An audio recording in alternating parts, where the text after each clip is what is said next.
Hi friends, welcome back to my channel. ఈరోజు నేను ఈ వీడియోలో పప్పు టమాటా రెసిపీని మీతో షేర్ చేసుకోబోతున్నాను. 1 కప్ కందిపప్పుని 1 గంట నానబెట్టుకొని వాటర్లో పక్కన పెట్టుకోవాలి.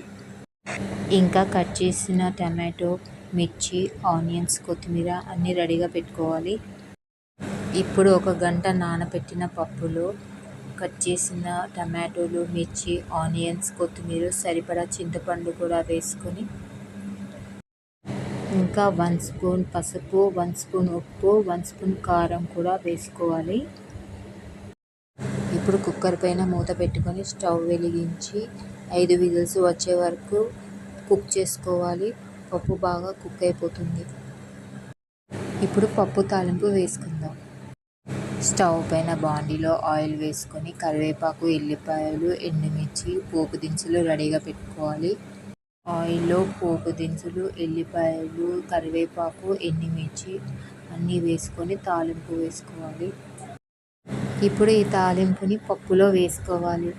అంతే, పప్పు టమాటో రెసిపీ రెడీ.